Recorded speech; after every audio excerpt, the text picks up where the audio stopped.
গত সপ্তাহে আমরা একদিন কাজ করেছিলাম এই 2 নম্বর লেকেরই দক্ষিণ পাশে নতুন বাজার থেকে আসতে 2 নম্বর মোড় থেকে একটু পূর্বে ব্যাপক ময়লা আবর্জনা ছিল। আজকে লক্ষ্য করলাম যে ওই ময়লাগুলো সিটি কর্পোরেশন নিয়ে গেছে। আজকে আমরা আমাদের পিছনে হয়তো কোয়ার্টার কিলো বা আরও একটু কম হবে ইউনাইটেড হসপিটাল, এই জায়গাটায় ব্যাপক ময়লা দেখা যাচ্ছে। ওই পাশে পূর্বাংশে কূটনৈতিকদের এলাকা এবং এই পাশে গুলশান 2 অভিজাত শ্রেণীর লোকজন এখানে বসবাস করেন। এখানে আমি যেটা খেয়াল করলাম, আমরা এখানে প্রায় পকেট গেটগুলো বন্ধ। এখানে যে ময়লাগুলা অনেকাংশে গাছের পাতা, ডালপালা এবং বিভিন্ন বাড়ি থেকেও মনে হয় ব্যাক সাইড অনেক জায়গায় ময়লা আমার মনে কিছুটা ফালানো হয়, যে কারণেই এটা বের করা খুব দুষ্কর। তারপর আমরা চেষ্টা করছি যে আমরা এইখানে আজকে কাজ করে আমাদের মূল উদ্দেশ্য হলো যাতে এই গুলশান সোসাইটি, ধানমন্ডি বলেন, গুলশান উত্তরা, এরা খুব অভিজাত শ্রেণীর মানুষ সমাজে। তো ওনারাই তো বিভিন্ন সরকারি অফিস, ব্যবসা প্রতিষ্ঠানে, বিভিন্ন বিদেশি কোম্পানিতে দায়িত্ব পালন করেন, যে আপনাদের সন্তানদেরকে ভালো রাখার জন্য বাড়ির সামনে বসলে বিকেলে এখানে যদি লাইটিংয়ের ব্যবস্থা করা হয়, 2 পার সুন্দর করে বাঁধানো হয় এবং সুন্দর সুন্দর বড় বড় গাছ আছে, মাঝে মাঝে আরও কিছু দৃষ্টিনন্দন ফুলের গাছ লাগানো হয়, আপনারাই তো উপভোগ করতে পারবেন এই জিনিসটা। এবং এইখান থেকেই দেখা যায় সকল মশা এবং এই গন্ধ, পানির গন্ধ, এটা আবর্জনার এগুলার আশেপাশে ছড়িয়ে যায়, যেটা থেকে অসুস্থতা হয় মানুষ। আজকে বাহিরের দেশে দেখেন কত সুন্দর মানুষ ঘুরতে যায়, লক্ষ কোটি টাকা অপচয় হয়, এই দেশ থেকে বেরিয়ে যাচ্ছে।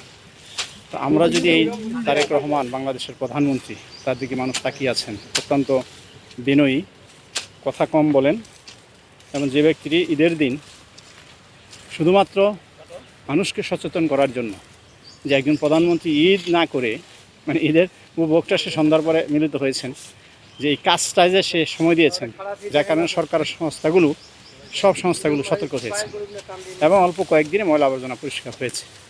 তো আমি অনুরোধ করব, প্রধানমন্ত্রী অনুরোধ করেছেন একদিন সপ্তাহে আমরা আসেন সমাজের, ওই আবার যেটা সবসময় বলি, যারা এমপিরা রয়েছেন, বিরোধী দলের এমপিরা রয়েছেন, সকলেই তো আপনারা এই সমাজের মানুষ, এই ভালো কাজগুলো আসেন আমরা একসাথে মিলে করি। বাড়ির আঙিনা, চতুর্পাশ, পার্ক, স্কুল, মসজিদ, কলেজ, রাস্তাঘাটের বিভিন্ন মোড়, এগুলো যদি আমরা ময়লা পরিষ্কার পরিচ্ছন্নতা আগে শেষ করে তারপরে যদি আমরা বৃক্ষরোপণে যাই, একটি সুন্দর এই বাংলাদেশেই ছোট্ট একটি দেশ, সোনার দেশ, এই দেশটাকেই মানুষের বাইরে খুব একটা যেতে হবে না। বাইরে যাবে, এটা ঠিক আছে, কিন্তু সাধারণ মানুষ কোথায় যাবে? তাদের তো ওই সামর্থ্য নেই টাকা পয়সা দিয়ে বাইরে ঘুরতে যাওয়া, তারা আসলে ঘোরার জায়গা ওরকম পায় না।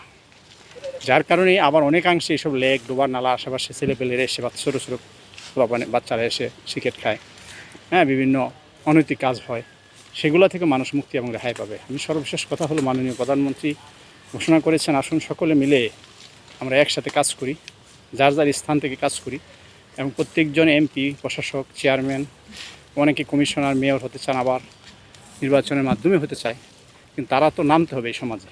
আপনি যদি আপনার এরিয়াটায় কাজগুলো করেন, ওই সমাজে মানুষ দেখবে। ওই আপনার এলাকায় যদি আপনি গাছ লাগান, আপনি কোন দলের, পরিষ্কার পরিচ্ছন্ন করেন, কোন রাজনৈতিক ব্যক্তি, সেটা দেখার বিষয় না, মানুষ দেখবে আপনি কী কাজটা করছেন।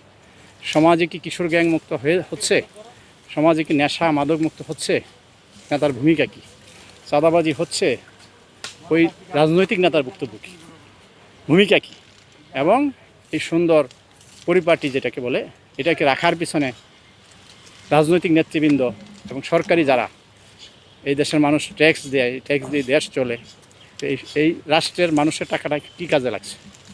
শুধু রাস্তাঘাট হলেই চলবে না, পাশাপাশি মানুষের বিনোদন বলেন, সুস্থ থাকার জন্য, স্বাস্থ্য ভালো রাখার জন্য, যেমন আমরা হাসপাতাল চাই, পাশাপাশি এই সকল জিনিস যদি আপনি ঠিক না করেন, তাহলে স্বাস্থ্য এবং সুন্দর মন যেটাকে বলেন, শরীর ভালো থাকবে।